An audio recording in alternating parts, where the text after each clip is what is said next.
سيد المرسلين وعلى آله وأصحابه أجمعين وأشهد أن لا إله إلا الله وحده لا شريك له وأشهد أن محمدا عبده ورسوله أما بعد عن أبي هريرة رضي الله تعالى عنه قال قال رسول الله صلى الله تعالى عليه وسلم بادروا بالأعمال فتنا كقطع الليل المظلم يصبح الرجل مؤمنا ويمسي كافرا ويمسي مؤمنا ويصبح كافرا يبيع دينه بعرض من الدنيا أو كما قال عليه الصلاة والسلام اللهم صل على سيدنا ومولانا محمد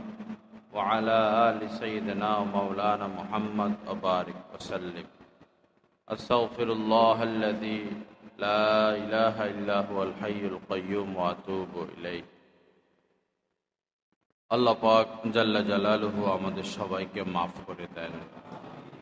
আল্লাহ পাক আমাদেরকে দ্বীনের সহি বোঝ দান করেন, হেদায়েতে কামেলা নসিব করে দেন। আল্লাহ পাক আমাদের সকলের জন্য জান্নাতুল ফিরদাউসের ফয়সালা করে দেন।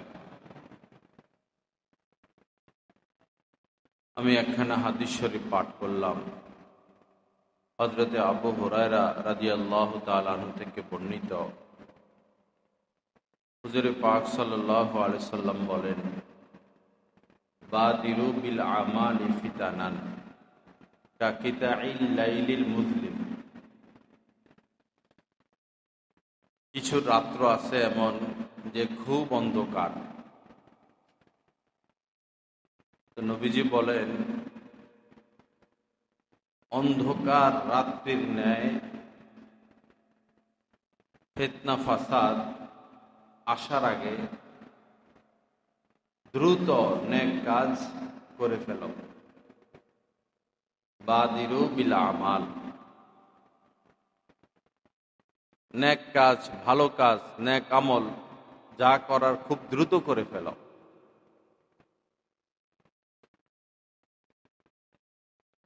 সামনে সময় যত আসবে তত বিপজ্জনক, ভয়ের, বিপদের। করোনার সময় ব্যবসা বাণিজ্য এত খারাপ ছিল না, বর্তমানে যতটা খারাপ। সন্ত্রাসী, ডাকাতি, নেশা আগে এতটা ছিল না, বর্তমানে যতটা। তো দিন আসতেছে যেগুলো মোটামুটি খারাপ দিনই আসতেছে। আর ভালোর আশা করাটাও মুশকিল, কারণ আমরা তো ভালো না। আমরা ভালো হইলেই তো আমাদেরকে আল্লাহ পাক ভালো সময় দিবেন।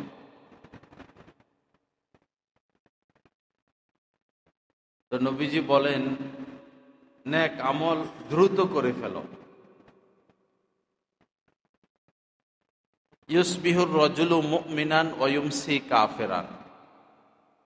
অচিরেই অবস্থা এমন হবে যে একজন মানুষ, সে সকালবেলা মুমিন, ইউসবিহুর রাজুলু, সকালে সে মুমিন,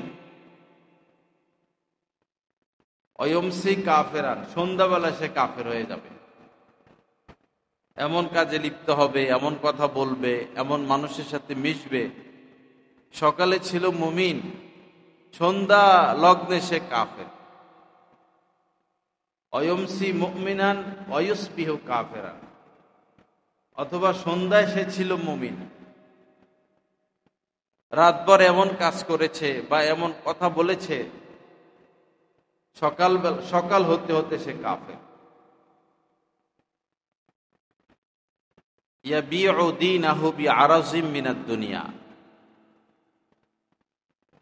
সামান্য দুনিয়ার লোভে, 10টা টাকার লোভে, 5টা টাকার লোভে, সামান্য জমি, সামান্য স্বার্থ, সামান্য নিজের মতকে প্রাধান্য দেওয়া, নিজের দলকে প্রাধান্য দেওয়ার জন্য মানুষ দিন বিক্রি করে দিবে।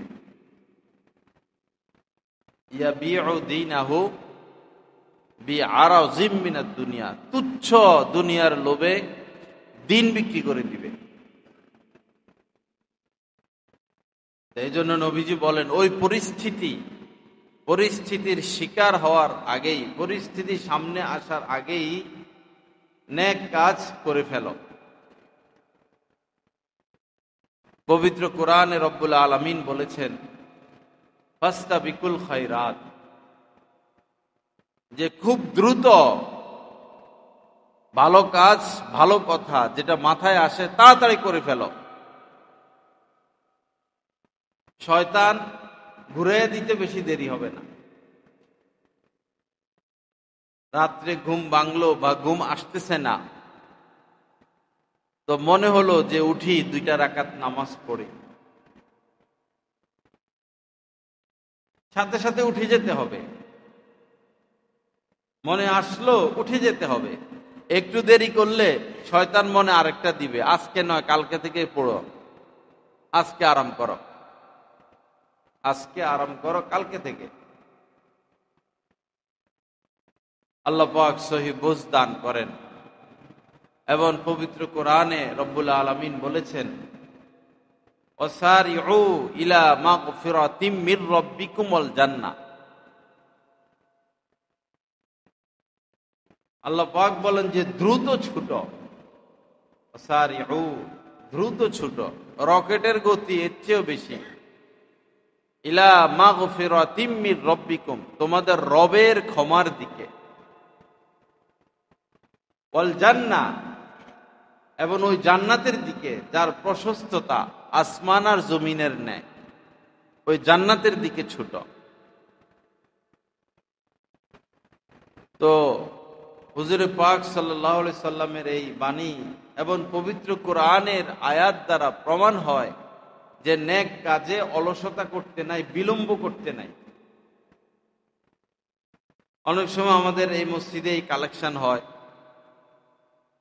মসজিদের জন্য, মাদ্রাসার জন্য মাশাআল্লাহ ব্যাপকভাবে সাড়া পাই আমরা, কিন্তু দেখা যায় পরবর্তীতে সব টাকাগুলো আসে না।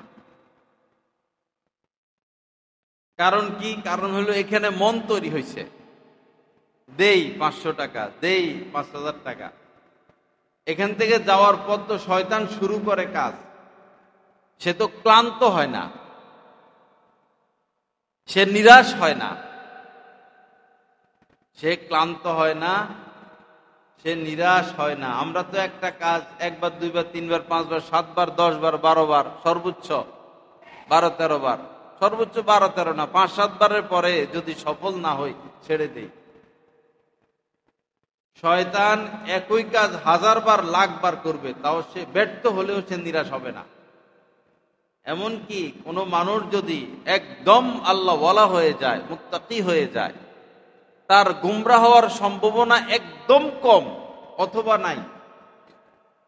তাকে ধোঁকা দিতেও শয়তান নিরাশ হয় না, এমনকি শেষ নিঃশ্বাস পর্যন্ত সে চেষ্টা করতে থাকে, শেষ নিঃশ্বাস পর্যন্ত।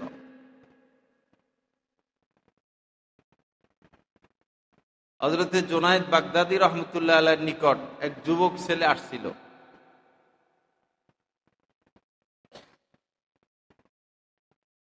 তো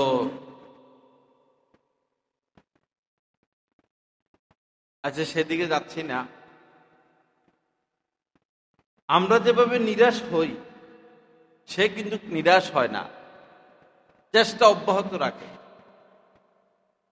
তো মসজিদে লেখাইলো 500 টাকা দিব, মসজিদের বাইরে গেলে মনটা ঘুরে দেয়, আর দেয় না।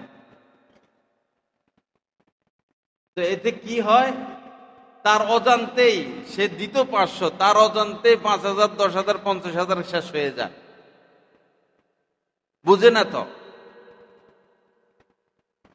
আরেকটা হলো, এই নেক কাজ করতে দেরি করার কারণে নেক কাজের তৌফিক আর তার হলো না। মসজিদে লেখাইলো, বাইরে গিয়ে দেরি করলো, যদি ওই দিনই বা ঘর থেকে এনে দিয়ে দিত, তাহলে শয়তান এই সুযোগটা পাইতো না।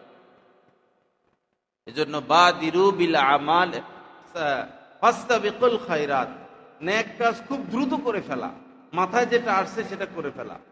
ব্রেন এমন, আপনি যদি ভালো জিনিস ভাবেন, ভালো কাজ করেন, ভালোভাবে থাকতে চান, আপনার ব্রেনে শুধু ভালোটা আসতে থাকবে।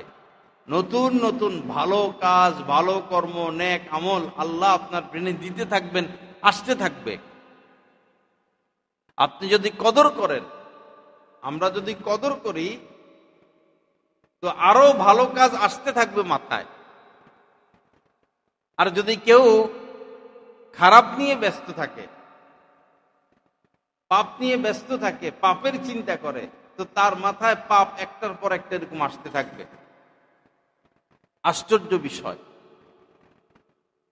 যারা ব্যবসা করে, নতুন নতুন ব্যবসা খোঁজে, সারাটা দিনই তারা ব্যবসা নিয়ে চিন্তা করে, কোনো শান্তি নেই তাদের। যতক্ষণ খায় ততক্ষণও চিন্তা, স্ত্রীর সাথে আছে এখনো ব্যবসা নিয়ে চিন্তা করে, মন সেখানে। ঘুম থেকে জাগা শুরু করে ঘুম পর্যন্ত শুধু ব্যবসা নিয়ে চিন্তা করে। তখন যে যেটা নিয়ে থাকতে চায় আল্লাহ পাক তাকে সেদিকে ঘুরে দেন।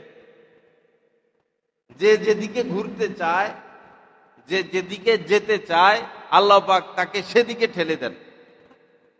তো যার কারণে তার মাথায় ব্যবসার নতুন নতুন পলিসি আসতে থাকে, আসতে থাকে, আসতে থাকে, আসতে থাকে। আবার যে দিন নিয়ে ব্যস্ত থাকতে চায়, দিন নিয়ে মরতে চায়, তার মাথায়ও আল্লাহ পাক এই দ্বীনি বিষয়গুলো, নতুন নতুন নতুন নতুন দ্বীনি বিষয়গুলো তার মাথায় আল্লাহ পাক দিতে থাকে। রব্বুল আলামিন আমাদেরকে ভালো কর্মের কদর করার তৌফিক দান করেন। তো মাথায় যখনই, মনে যখনই ভালো বিষয় আসবে, দেরি করবেন না। হঠাৎই কোনো ফকির সামনে পড়লো, অসহায়, মনটা নরম হলো, দিয়ে দিবেন। আচ্ছা আজকে নয়, কালকে আর দেওয়া হবে না, এটাই স্বাভাবিক। আল্লাহ পাক আমাদেরকে তৌফিক দান করেন। নবীজির আমল দেখেন। নবীজি একদিন আসরের নামাজ পড়াইলেন, সালাম ফিরাইয়াই তিনি দাঁড়াইয়া গেলেন। সাধারণত এমন করেন না, বসতেন তিনি।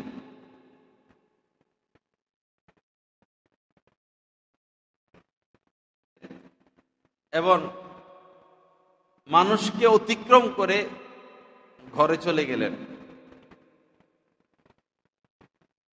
নবীজির যে কোনো কাজেরই প্রভাব সাহাবায়ে কেরামের উপর পড়ে যেত। হাসলেও হাসার প্রভাব পড়ত, কানলে কাঁদার প্রভাব পড়ত, এবং দান সৎকার করলে দান সৎকার প্রভাব পড়ত। তদ্রূপ বর্তমানে ওস্তাদদের কর্মের উপরে ছাত্রদের আসর হয়ে যায়। যাদের শায়েক আছে বা যাদের পীর মাশায়েক আছে, পীর মাশায়েক যেদিকে ছুটে মুরিদানও সেদিকে ছুটে। পীর মাশায়েকের কর্মের উপরে মুরিদানের মধ্যে প্রভাব সৃষ্টি হয়।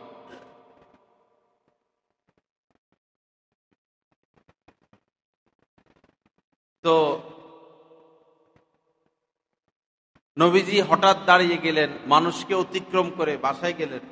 সকল সাহাবী মানে হতভম্ব, বিস্মিত, না জানি কি হচ্ছে, না জানি কি হবে। তো নবীজি ঘরে গিয়েই আবার চলে আসলেন দ্রুত। এসে পরিস্থিতি তিনি আঁচ করতে পারলেন, আন্দাজ অনুমান করতে পারলেন যে সবাই হতবাক, হতভম্ব, বিস্মিত নবীজির আচরণে। তখন নবীজি বললেন, ঘরে একটু স্বর্ণ রাখা ছিল, স্বর্ণের পাত, অল্প একটু স্বর্ণ রাখা ছিল।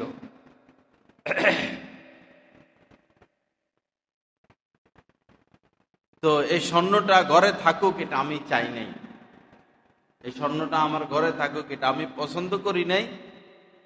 যার কারণে বলে আসলাম তাড়াতাড়ি এটা সদকা করে দাও, তাড়াতাড়ি এটা সদকা করে দাও। এই তো নবীজির আমল। নবীজির, আমাদের আম্মাজান, কাহারও কোনো গহনা ছিল না, কাহারও কোনো স্বর্ণ ছিল না। মৃত্যুর আগে সম্পদের 1/3 সদকা ওসিয়ত করে দেওয়া, দান সদকার ওসিয়ত করে দেওয়া মুস্তাহাব। তো সাহাবায়ে কেরাম জানতে চাইছেন নবীজি কি ওসিয়ত করছেন।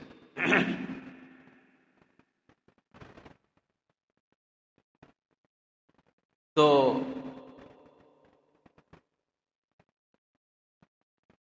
আম্মাজান আয়েশা সিদ্দিকা রাদিয়াল্লাহু তাআলা আনহা বললেন যে লোকে বলে যে নবীজি হযরত আলীর কাছে ওসিয়ত করে গেছেন। নবীজির ওফাতের সময় তো আমি ছাড়া কেউ ছিল না। মৃত্যুর কিছুক্ষণ আগে নবীজি প্রস্রাব করার জন্য পাত্র চাইছেন, ওইখানে ইস্তেঞ্জা করছেন। এরপরে আম্মাজানের কোলে থাকা অবস্থায় নবীজি দুনিয়া থেকে বিদায় নিয়েছেন। আম্মাজান বলেন যে আমি খবরই পাই নাই। তো নবীজি কার কাছে ওসিয়ত করে যাবেন? ওই সময় তো ঘরে কেউ ছিল না। আম্মাজান বলেন যে নবীজি যে ওসিয়ত করবেন, নবীজি তো কোনো সম্পদ রেখে যান নাই, না কোনো স্বর্ণ, না কোনো রূপা, না কোনো উট, না কোনো বকরি, কিছুই রেখে যান নাই। কিসের উপরে তিনি ওসিয়ত করবেন?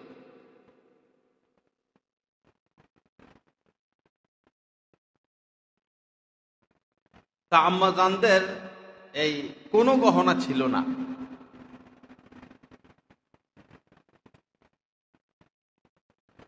হীরা যেটা, এটার উপর জাকাত আসে না, কিন্তু স্বর্ণের উপরে জাকাত আসে। স্বর্ণের মালিক যদি আপনি থাকেন আর স্ত্রীকে ব্যবহার করতে দেন, তাহলে এটার জাকাত আপনাকে দিতে হবে। আর যদি স্ত্রীকে একদম দিয়ে দেন, মেয়েকে একদম দিয়ে দেন, তাহলে জাকাত তাদের উপর আসবে, শাস্তিও তাদের উপর আসবে যদি তারা জাকাত না দেয়।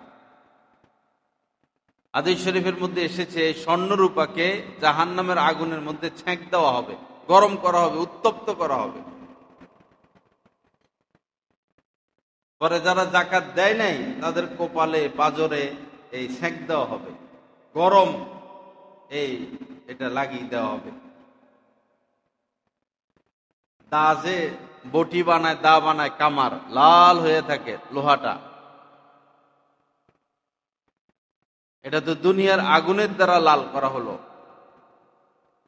যারা জাকাত দিবে না, এই স্বর্ণ রূপাকে জাহান্নামের আগুন দ্বারা এরকম উত্তপ্ত করে পরে ঠাস করে কপালে লাগাই দিবে আর পাজরে লাগাইয়া দিবে। মহিলারা মুঠ করে ধরে রাখে, জাকাতও দেয় না, কোরবানিও দেয় না। আর আমাদের জাকাত দিতে সাহস হয় না, হিম্মত করি না, ফলে সম্পদ কি ধরে রাখা যায়? হয়তো আল্লাহ পাক হঠাৎ সম্পদ দিলেন, পরীক্ষা করবেন, দেখি বান্দা কি করে। আপনি জাকাত দিলেন না, আবার সম্পদ নিয়ে গেলেন। আল্লাহ পাক কোটিপতিও বানাইতে পারেন, ফকিরও বানাইতে পারেন, ফকিরকে রাজা বানাইতে পারেন, রাজাকে ফকির বানাইতে পারেন।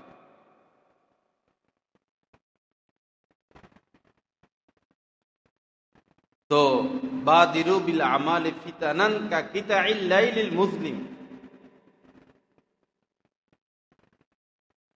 গাঢ়, একদম গাঢ় কালো অন্ধকার রাত্রির ন্যায় ফিতনা ফাসাদ প্রকাশিত হওয়ার আগে নেক আমল করে ফেলো, দেরি না করা।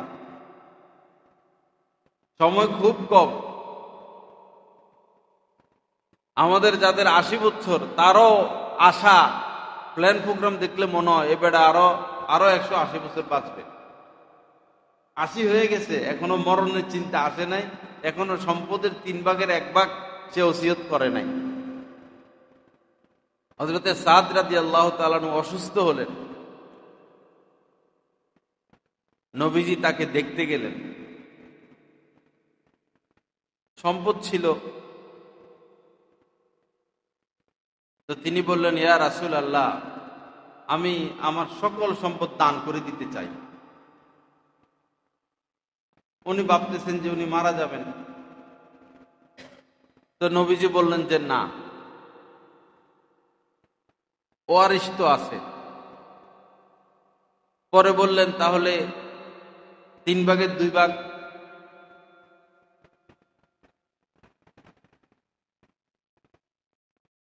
বললেন না।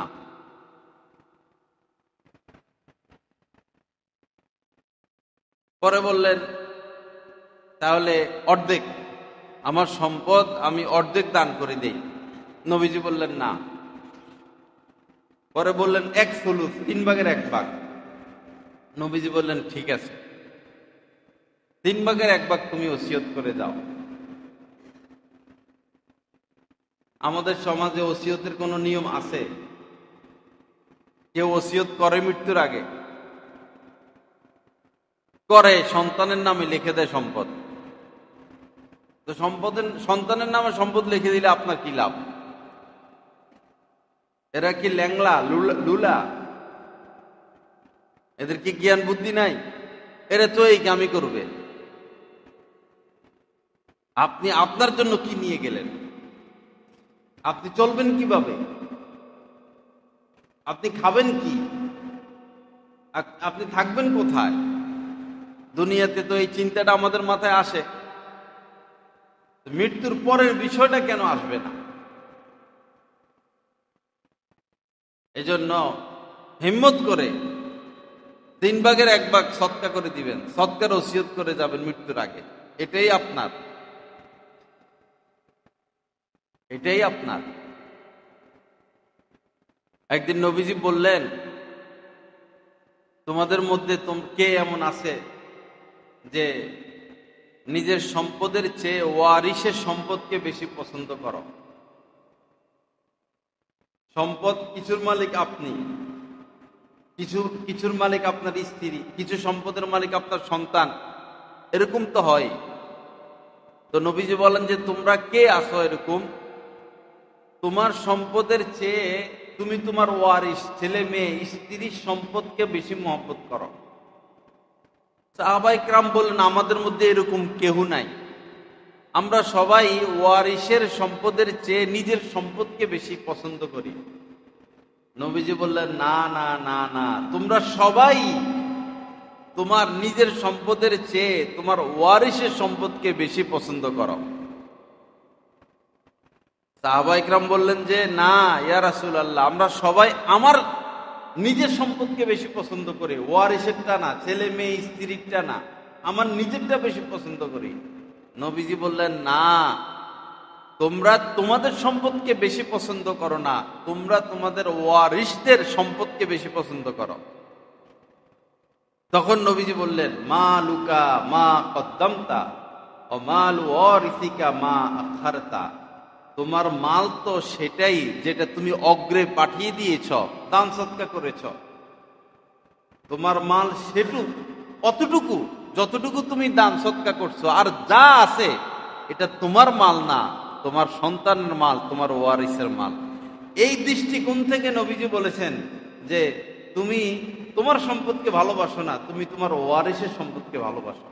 কারণ যে ব্যবসা বাণিজ্য দেখাশোনা করতেছি আমরা, গাড়ি বাড়ি ব্যাংক ব্যালেন্স, এগুলো তো আমার না, এগুলো তো আমার সন্তানের। আমার সেটা যেটা আমি দান করে দিয়েছি। হাদিস শরীফের মধ্যে এসেছে যে নবীজি বলেন যে বনি আদমরা বলে মালি মালি মালি, আমার মাল আমার মাল, আমার ব্যবসা, আমার দোকান, আমার বাসা। নবীজি বললেন যে না না না, সকল মালকে যে তুমি তোমার মাল বলতেছো বিষয়টা এমন না। তোমার মাল সেটা যেটা তুমি খেয়েছো, হজম করে ফেলেছ, এটা তোমার। খাইলাম, কাজে লাগলো, এটা আমার। যে পোশাক পরিধান করেছ আর পুরান হয়ে গেছে, এটা তোমার। আর যে দান সৎকা করেছ আর এই দান সৎকাটা কাজে লেগে গেছে, এটা তোমার। এই ছাড়া যা আছে সব অন্যের। খুব খেয়াল করবেন, 3 জিনিস আমাদের। আমাদের হাতে যে সম্পদ, এই সম্পদের মধ্যে আমাদের কতটুকু, আমার কতটুকু, আর অপরের ওয়ারিসের কতটুকু। যে পোশাক আমি পরে পুরান করে ফেললাম, এটা আমার। যে খানা খাইলাম, কাজে লেগে গেল, হজম হয়ে গেল, এটা আমার। যে দান সৎকা করলাম, কাজে লেগে গেল, এটা আমার। এই 3টা আমার, আর সব আমার ওয়ারিসের। আপনি হিসাব করে দেখুন না, লাইফ সাপোর্টে হাসপাতালে মানুষ মারা যায়, সব তো তাদেরকে রেখেই চলে যাব।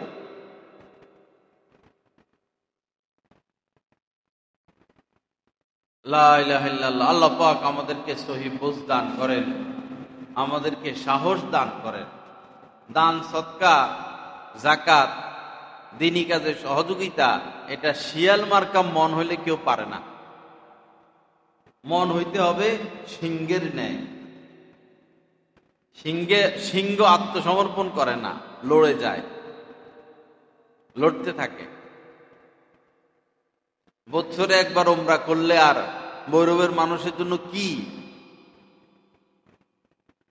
সাহস করেন যে বছরে ইনশাল্লাহ একবার উমরা করব, যত কিছু হোক।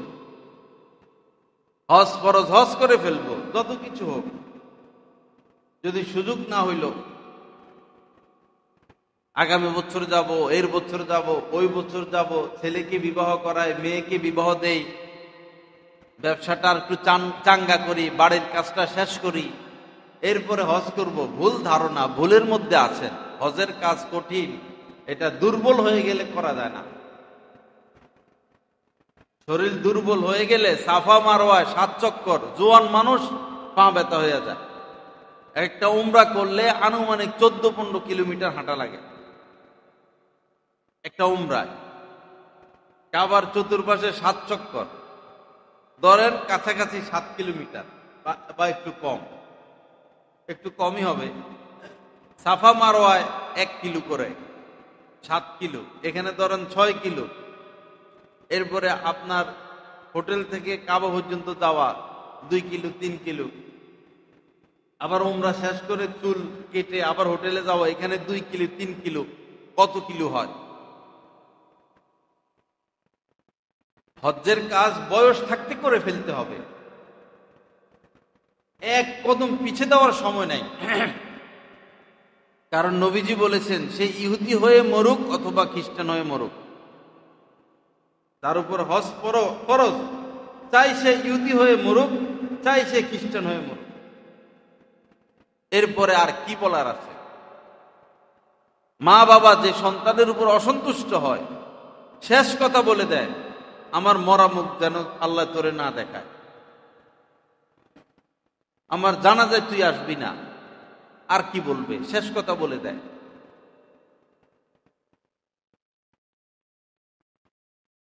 তবে হজ উমরা একা একা না যাওয়া, তাহলে বিপদে পড়ে যাওয়ারই সম্ভাবনা।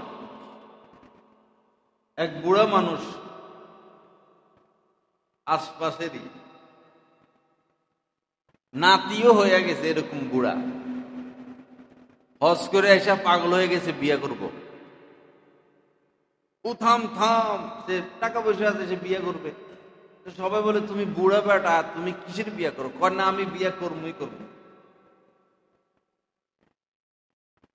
পরে খোঁজ খবর যতটুকু পাওয়া গেল, আসলে ওইখানে গিয়া নজর হেফাজত করে নাই। সেখানে সারা দুনিয়ার মহিলারা আসে, আর আল্লাহর দরবার সবার জন্য উন্মুক্ত। আল্লাহর দরবার তাদের জন্য উন্মুক্ত, আমাদের জন্য উন্মুক্ত। আর তাদের সুযোগ সুবিধা সরকারিভাবে বেশি। চতুর্পাশে মহিলা বসে থাকে, কান্নাকাটি করে, কোরআন শরীফ পড়ে, দোয়া মুনাজাত করে, তাওয়াফে মহিলা বেশি। নজর হেফাজত করে নাই। যে সেখানে গিয়ে নজর হেফাজত করবে না, সে তো কিছু নিয়েই আসতে পারবে না, সে তো আরো ক্ষতির সম্মুখীন হলো। আর কোনো আল্লাহওয়ালা যদি সাথে না থাকে, নজর বাঁচানো সম্ভব হয় না। একজনে তো বারবার তাম্বি করতে থাকবে, সতর্ক করতে থাকবে, সতর্ক করতে থাকবে, সতর্ক করতে থাকবে, খবরদার নজর বাঁচাই, খবরদার নজর বাঁচাই।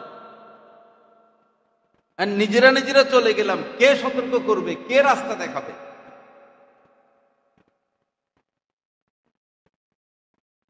বর্তমানে নজর বাঁচানোর চেয়ে বড় কোনো কঠিন কোনো আমল নাই। আর এই ব্যাপারেই বেশি গাফলতি। দেশ গ্রামের মানুষের তো খবরই নেই। আমি সেই একবারই ভিতরে গেছি,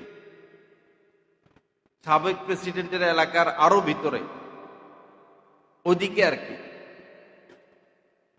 তো বয়ান করতেছি, পর্দার বয়ান, নারীদের পর্দার বয়ান, পুরুষদের পর্দার বয়ান, নজর হেফাজতের বয়ান।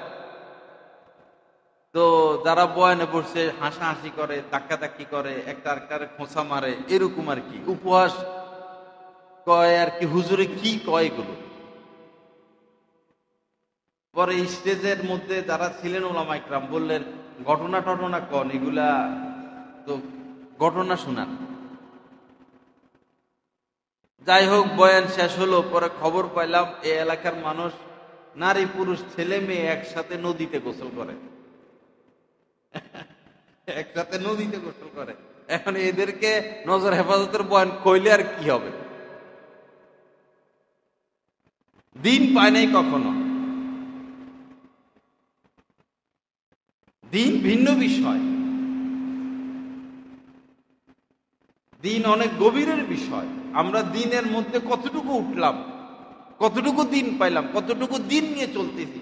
শুধু দাড়িগুলো লম্বা করলাম, টুপি পরলাম, পাঞ্জাবি পরলাম, এর নামই তো দিন না, এর নামই দিন না। দিন অনেক গভীর বিষয়। আল্লাহ আমাদেরকে তৌফিক দান করেন, আল্লাহ হিম্মত আমাদেরকে দান করেন। এজন্য যাদের উপর হজ ফরজ হয়ে গেছে, বাবা দেরি করবেন না।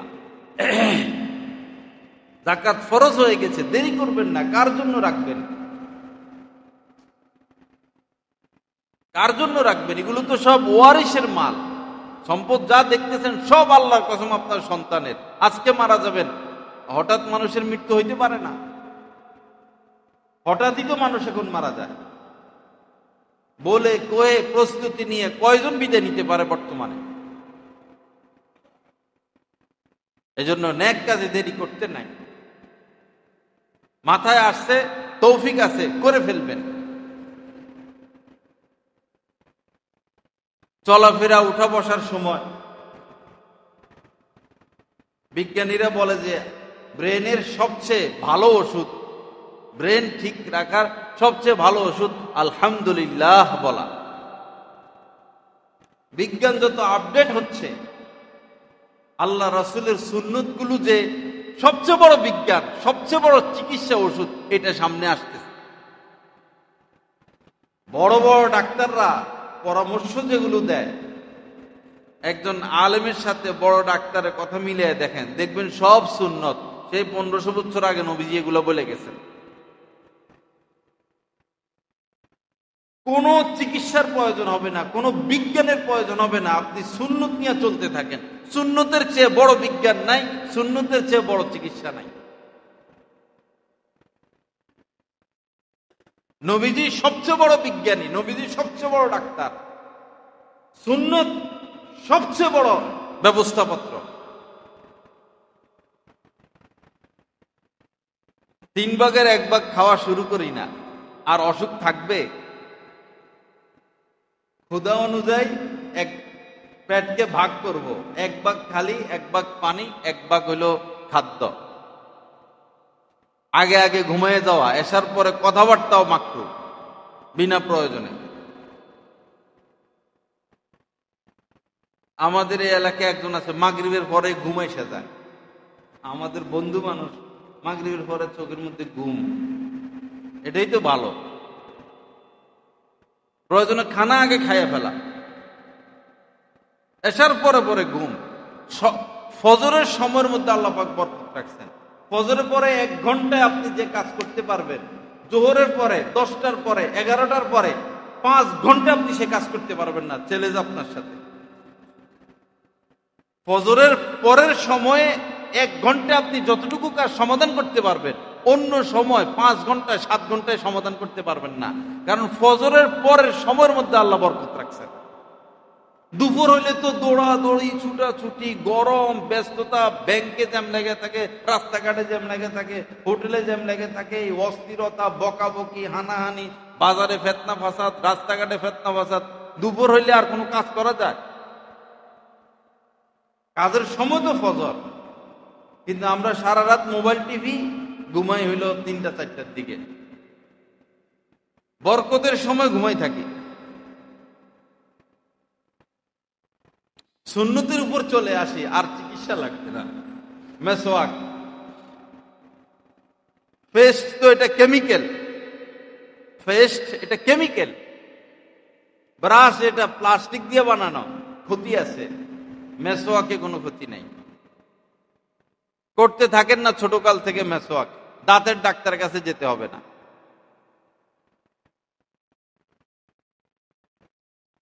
ব্রাশের দ্বারা দাঁত ক্ষয় হয়। দাঁত তো বেশি মোটা না, ক্ষয় শুরু হয়ে গেলে পরে দাঁত পাবেন কই?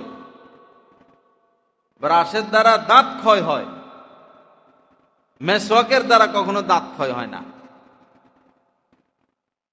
সবচেয়ে সুন্দর দাঁতের অধিকারী ছিলেন নবীজি, শিলার মতো চকচক চকচক করত।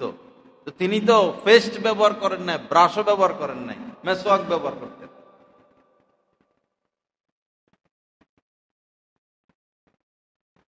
পেস্ট আর ব্রাশ ব্যবহার করতে আমরা নিষেধ করি না, করলেন ঘুমানোর আগে একবার ব্রাশ করলেন বা ঘুম থেকে উঠে করলেন, কিন্তু মেসওয়াককে গুরুত্ব দিতে হবে। কাঁচা ঢাল, গাছের কাঁচা ঢাল।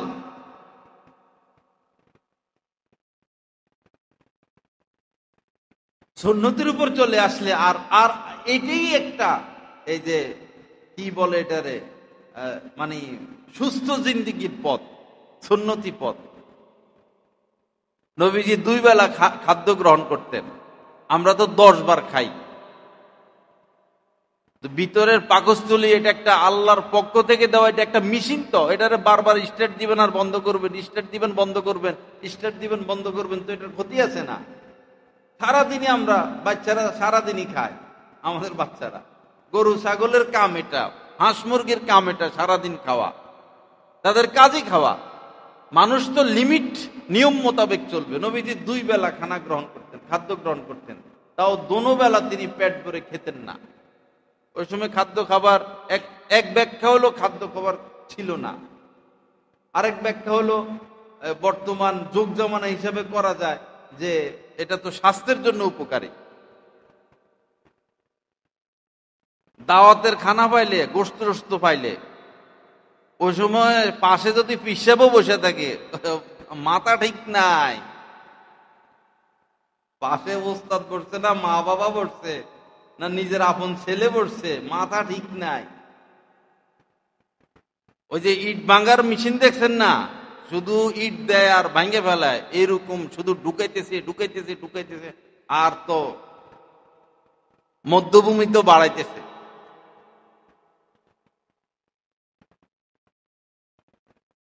নিজের লোভকে সামলাইতে হবে সর্বক্ষেত্রে। কন্ট্রোলিং পাওয়ার আমার জীবনের উপরে, এটা গুরুত্বপূর্ণ। নিজেকে কন্ট্রোল করতে হবে। যা বলতে মন চাইবে বাবা সব কিছু বলা যাবে না, যা করতে মন চাইবে সব কিছু করা যাবে না, যা যা খাইতে মন চাইবে সব কিছু খাওয়া যাবে না। এই কন্ট্রোলিংটা আমাদের নিজেদের মধ্যে আনতে হবে শরীয়ত মোতাবেক। ডাক্তার বললে ঠিকই ফজরে পরে উঠে হাঁটে, কিন্তু আলেম ওলামা বললে গুরুত্ব নাই, ইসলাম বললে গুরুত্ব নাই, আল্লাহ আল্লাহ রাসূল বললে গুরুত্বহীন।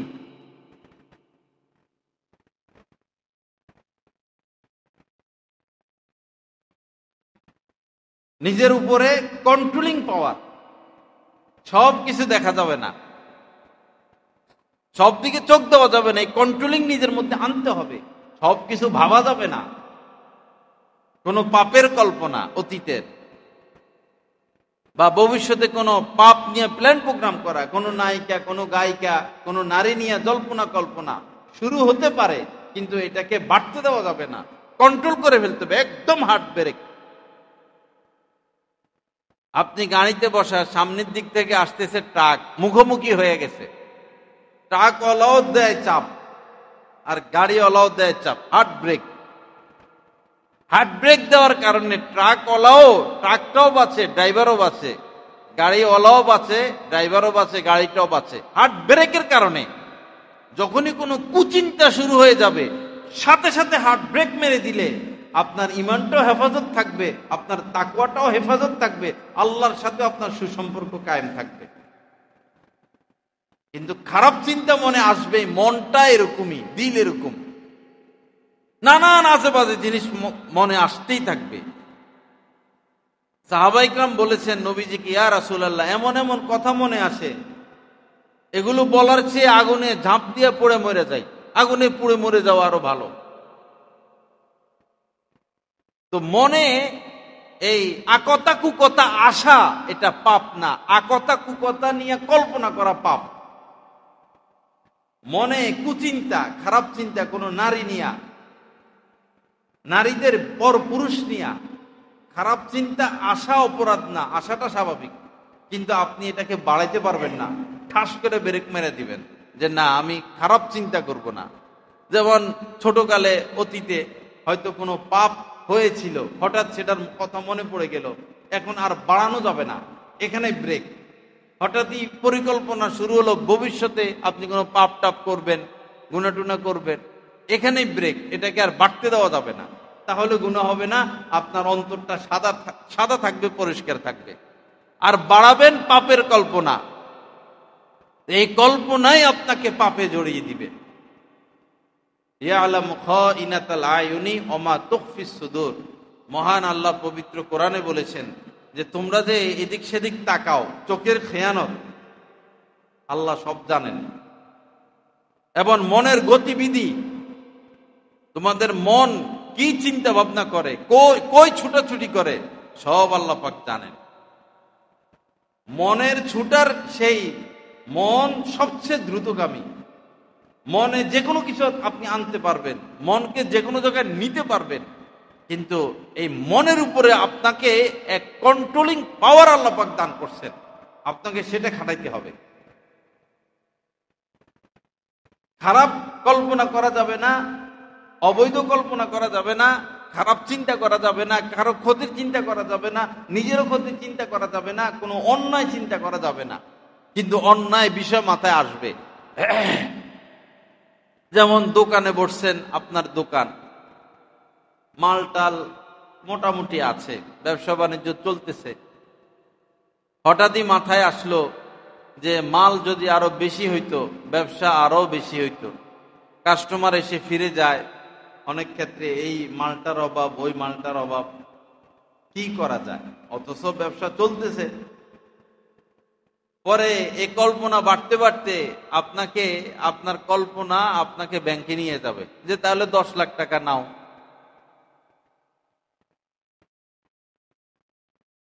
ব্যবসা বাড়াও, মাল বাড়াও, এই যে কল্পনা আপনি আস্তে আস্তে ঢুকে যাচ্ছেন, এটাই আপনাকে পাপে জড়িয়ে দিবে।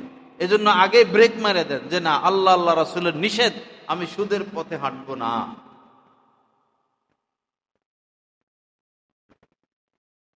অযথা স্বপ্ন দেখা, এটা নিষেধ। অযথা কল্পনা, অযথা আশা, এটা নিষেধ। যেমন আপনি ভাবতেছেন, যদি রাস্তা দিয়ে যাইতেছেন, দেখলেন যে রাস্তা সব ভাঙা, ভাবতেছেন আমি যদি মন্ত্রী হইতাম, সেতু মন্ত্রী হইতাম, তাহলে বাংলাদেশের সব রাস্তাগুলো করে দিতাম,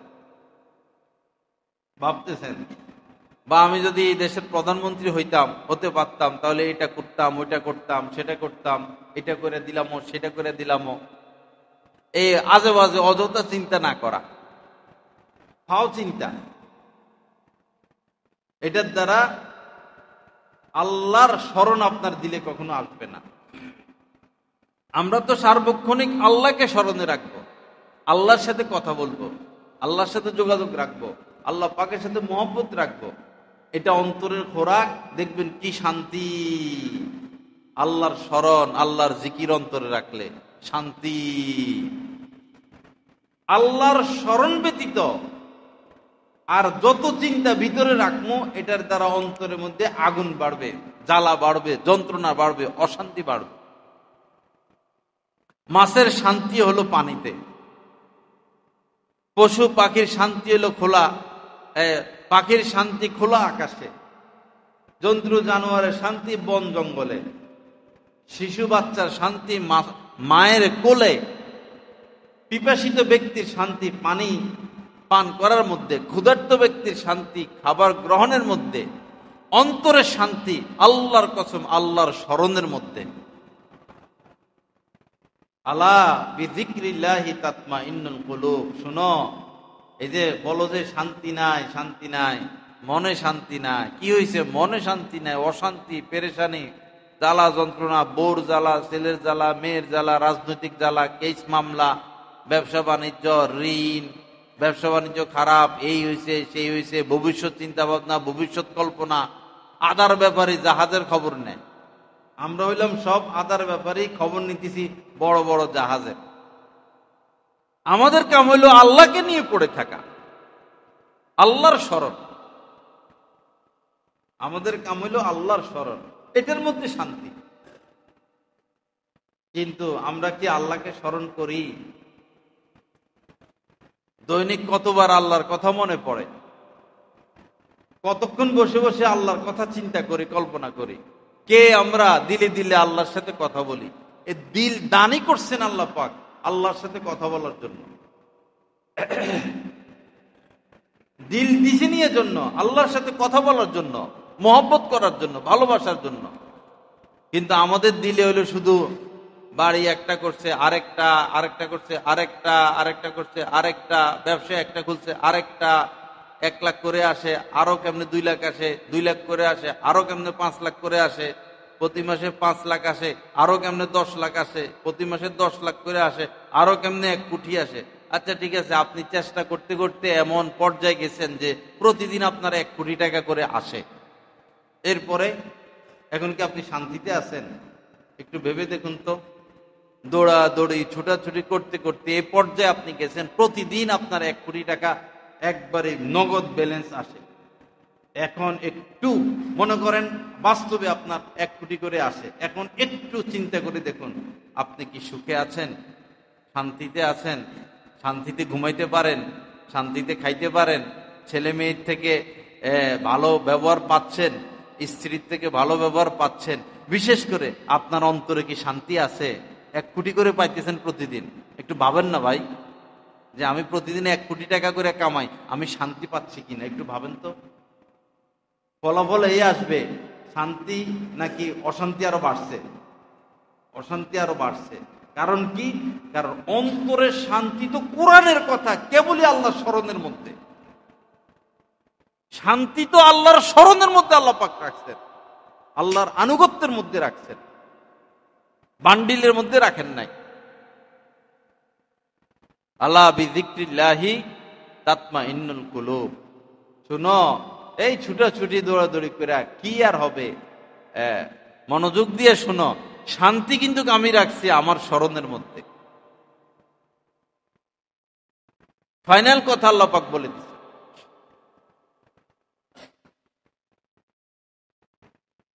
গত 2 দিন আগে বজ্রপাত হয়েছিল রাত্রে 9টার পরে খুব। তো ওই সময় আমি ছাদের উপরে ছিলাম।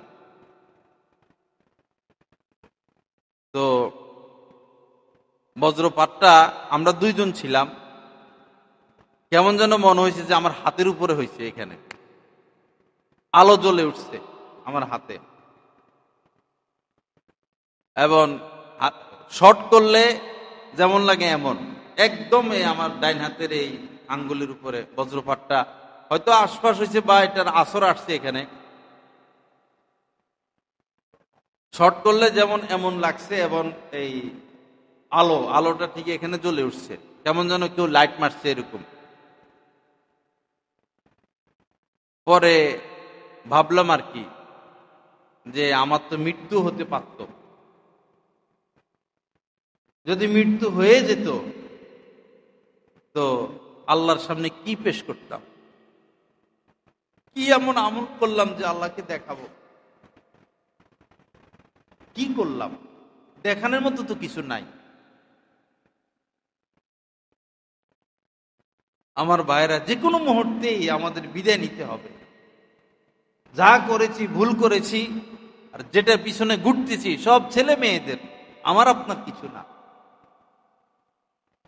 আর ছেলে মেয়েরা বেঈমানি করে থাকে, ছেলে মেয়েরা বেঈমানি করে থাকে। আর ছেলে মেয়েদের চাহিদা কোনো পিতা আজ পর্যন্ত পুরা করতে পারে নাই।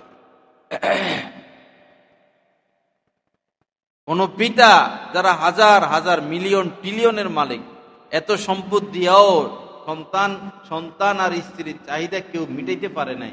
আমি আপনি আর কেমনে পারবো?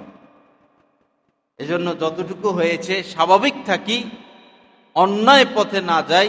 ব্যবসা বাণিজ্য করেন, অসুবিধা নাই, অন্যায় পথে না যাই। হজ ফরজ হজ করে ফেলি, জাকাত ফরজ জাকাত দিয়ে দেই, গুনাহমুক্ত থাকি, কোন আল্লাহওয়ালার সাথে সম্পর্ক রাখি। কোন আল্লাহওয়ালার সাথে উঠা বসা, দেখা সাক্ষাৎ, সম্পর্ক ব্যতীত বাবা দিন আসবে না।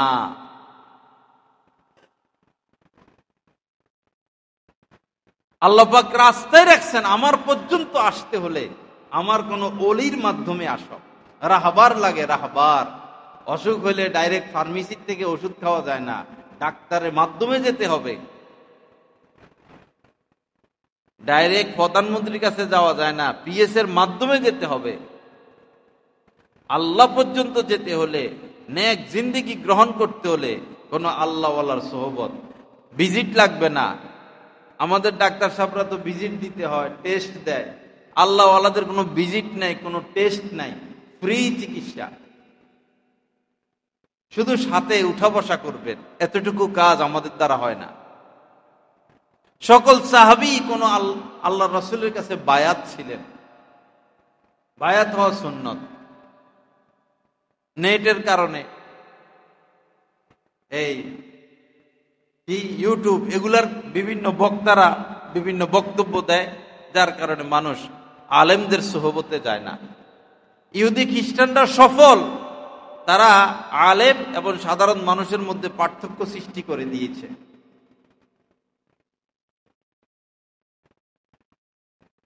সাধারণ মানুষ কখনো দিন পাবে না যতক্ষণ তারা আলেমের থেকে দূরে দূরে থাকবে, দিন পাবে না, বদ্দিনকে দিন মনে করবে।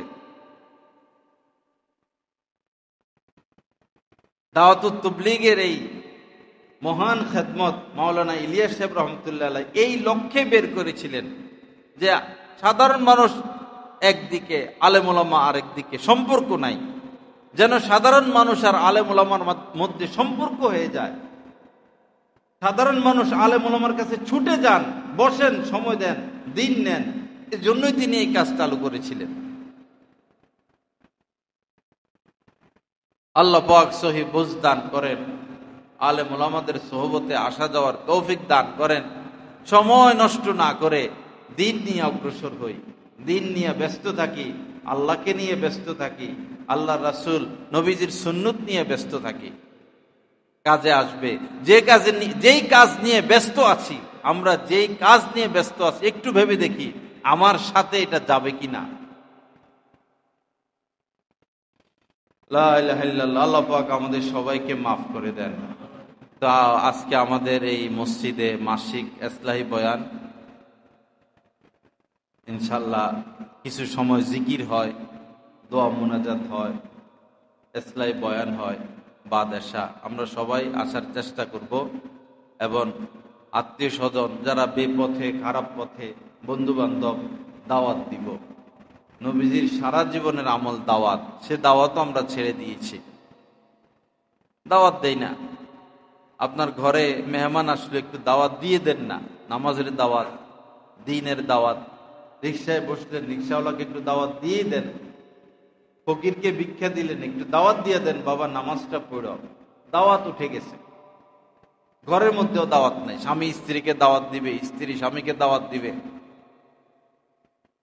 দাওয়াত উঠে গেছে। চেষ্টা করব বন্ধু বান্ধবকে দাওয়াত পৌঁছানোর। আল্লাহ সবাইকে তৌফিক দান করেন। 8:30 আজকে আমাদের এখানে আসা হবে। আল্লাহ পাক আমাদের এই ইজতেমাকে কবুল করেন। যা কিছু আলোচনা হলো এগুলোকেও কবুল করেন। আল্লাহ পাক মনকে নরম করে দেন, দিনের উপর অটল অবিচল থাকার তৌফিক দান করেন। যারা সুন্নত পড়ি নাই সুন্নত আদায় করে নেই।